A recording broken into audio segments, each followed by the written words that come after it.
soyez bien attentifs à ce qui va suivre, parce que là, on va aborder le dessert. Hein, je précise bien. Non, Ça c'est pas... s'appelle gâteau, mais c'est quand même salé. Ah, d'accord, Oui. ok. Parce que comme on a commencé l'autre jour avec une soupe aux choux, Oui. hein, hier c'était... Les choux de Bruxelles. Les choux de Bruxelles. Voilà. Et aujourd'hui... Ben, on continue dans la lignée, on va toujours cuisiner le chou. C'est vrai que traditionnellement le samedi, c'est l'heure du sucré puisque c'est la fin de cette trilogie. Là, pour ce dernier volet, le chou en dessert, bon, je ne m'y suis pas vraiment hasardée, mais j'ai quand même fait un gâteau trop chou parce que vous le voyez, il est en bas de votre écran. Il est tout doré, il est généreux, il est onctueux. Bon... Je vous ai mis à la soupe aux choux jeudi, les choux de Bruxelles. Là, je me suis dit, je vais quand même être sympa. Je vais mettre un petit peu de crème, je vais mettre un petit peu de lard. Je vais quand même améliorer l'existant. Mais surtout, je vais vous rappeler que le chou, l'inconvénient principal, on en parlait avec Grégoire, c'est la digestion. Comment bien digérer son chou? Eh bien, je vous explique tout dans le sujet. Regardez ce gâteau trop chou. Pour le réaliser, on a besoin d'un joli chou vert. Il nous faut également du lard, des œufs, des carottes, un oignon, de l'ail, de la crème, de la moutarde, de l'huile d'olive, du sel et du poivre. 25 minutes de préparation, le temps de préparer ce joli chou et puis 1 heure de cuisson. Vous avez vu quelle dextérité? Bien, on enlève les premières feuilles à l'extérieur si besoin est. On coupe la base de notre chou et ce gros chou vert, on le coupe en 4.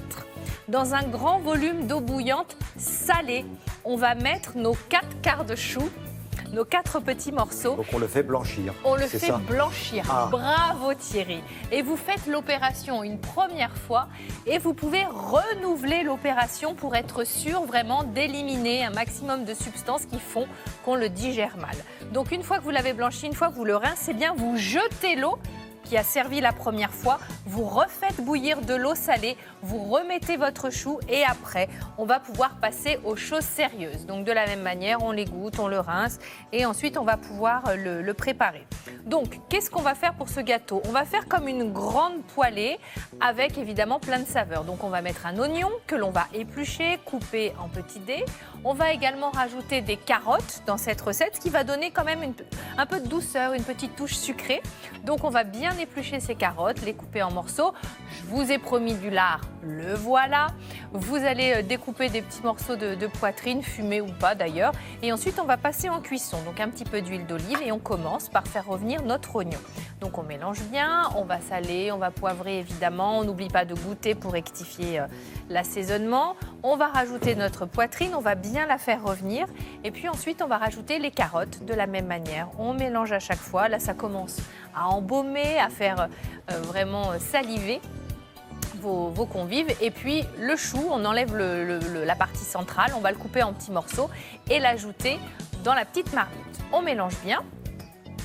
On goûte si besoin et puis on va rajouter un petit peu de bouillon si besoin. Là aussi, si c'est un petit peu trop sec, vous voyez, pour apporter un petit peu de liquide, d'onctuosité, vous allez laisser cuire une bonne vingtaine de minutes, le temps que tout cuise un petit peu, tout ramollisse. Et ensuite, on va rajouter un petit peu d'ail. Là aussi, on n'oublie pas d'enlever le germe parce que sinon, pour la digestion, c'est pas terrible.